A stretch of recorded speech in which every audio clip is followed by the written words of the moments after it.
دیکھیں، اس کی جو سب سے کامن وجوہات ہیں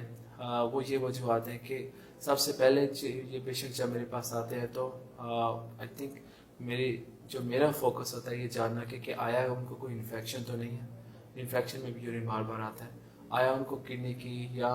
بلیڈر کی کوئی انفیکشن تو نہیں، پھر یہ دیکھنا ہے کہ آیا ان کو کوئی ڈائبٹیز تو نہیں ہے،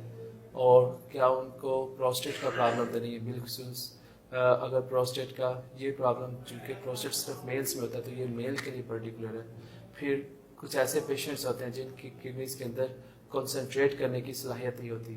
وہ یورین بہت ہی ڈائلیوٹ بناتے ہیں تو ان کو رات کو بھی بار بار اٹھنا پڑتا ہے، بار بار اٹھنا پڑتا ہے۔ کچھ پیشنٹس ایسی دوائیاں لے رہے ہوتے ہیں جس کی وجہ سے ان کو یورین بھی زیادہ آتا ہے۔ تو یہ یورین کے بار بار آنے کی یا زیادہ آنے کی وجوہات ہیں۔ اور اگلا اس کا کویشچن یہ ہے کہ اس کو ڈائگنوز کیسے کرتے ہیں۔ دیکھیں، اس کے اکارڈنگلی جب پیشنٹ میرے پاس آتے ہیں سب سے پہلے میں نے یہ چیک کرنا ہے ان کے یورین کلچر، یورین کا سمپل ٹیسٹ کہ یورین کے اندر اسپیسیفک گریوٹی کیا ہے، یورین کی پی ایچ کیا ہے، اور اس طرح یورین کا جو بیسک ٹیسٹ ہے۔ پھر کچھ پیشنٹس کے اندر وہیں سے پتہ چلے گا کہ اس پیشنٹ کے اندر کہیں شوگر تو نہیں، یورین میں شوگر آ رہی ہے تو پھر HbA1c جو ہے یہ ٹیسٹ میں ریکمینڈ کرتا ہوں، اور پھر ساتھ یورین کے اسپیسیفک ٹیسٹ ہیں وہ میں آرڈر کرتا ہوں، جس میں یورین کے الیکٹرولائٹس ہیں کہ اس یورین میں سوڈیم کتنا ہے، کلورائڈ کتنا ہے، یورین کی اسپیسیفک گریوٹی کیا ہے، یورین کی اوسمولیلٹی کیا ہے، کہ یورین کتنا پتلا آ رہا ہے، اور اس کی مزید کڈنی میں کوئی فالٹ تو نہیں ہے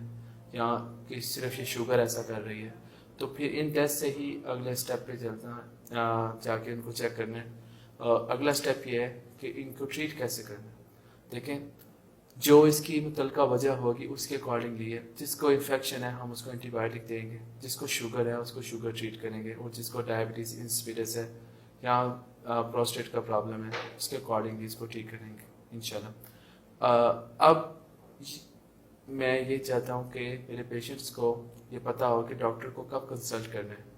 ڈاکٹر کو اس وقت کنسلٹ کرنے کی ضرورت ہے کہ جب آپ کو روٹین سے زیادہ یورین آ رہا ہے یا بار بار یورین آ رہا ہے، بالخصوص آپ کو رات کو یورین آ رہا ہے یا آپ کو یہ فیل ہوتا ہے کہ آپ ٹریول نہیں کر سکتے کیونکہ آپ کو بار بار باتھ روم جانا پڑتا ہے۔ تو اگر آپ کو یہ فیلنگ ہے تو میں ریکمینڈ کرتا ہوں کہ آپ نیفرولوجسٹ کو کنسلٹ کریں اور اس کی پراپر ایویلیویشن کروائیں، تاکہ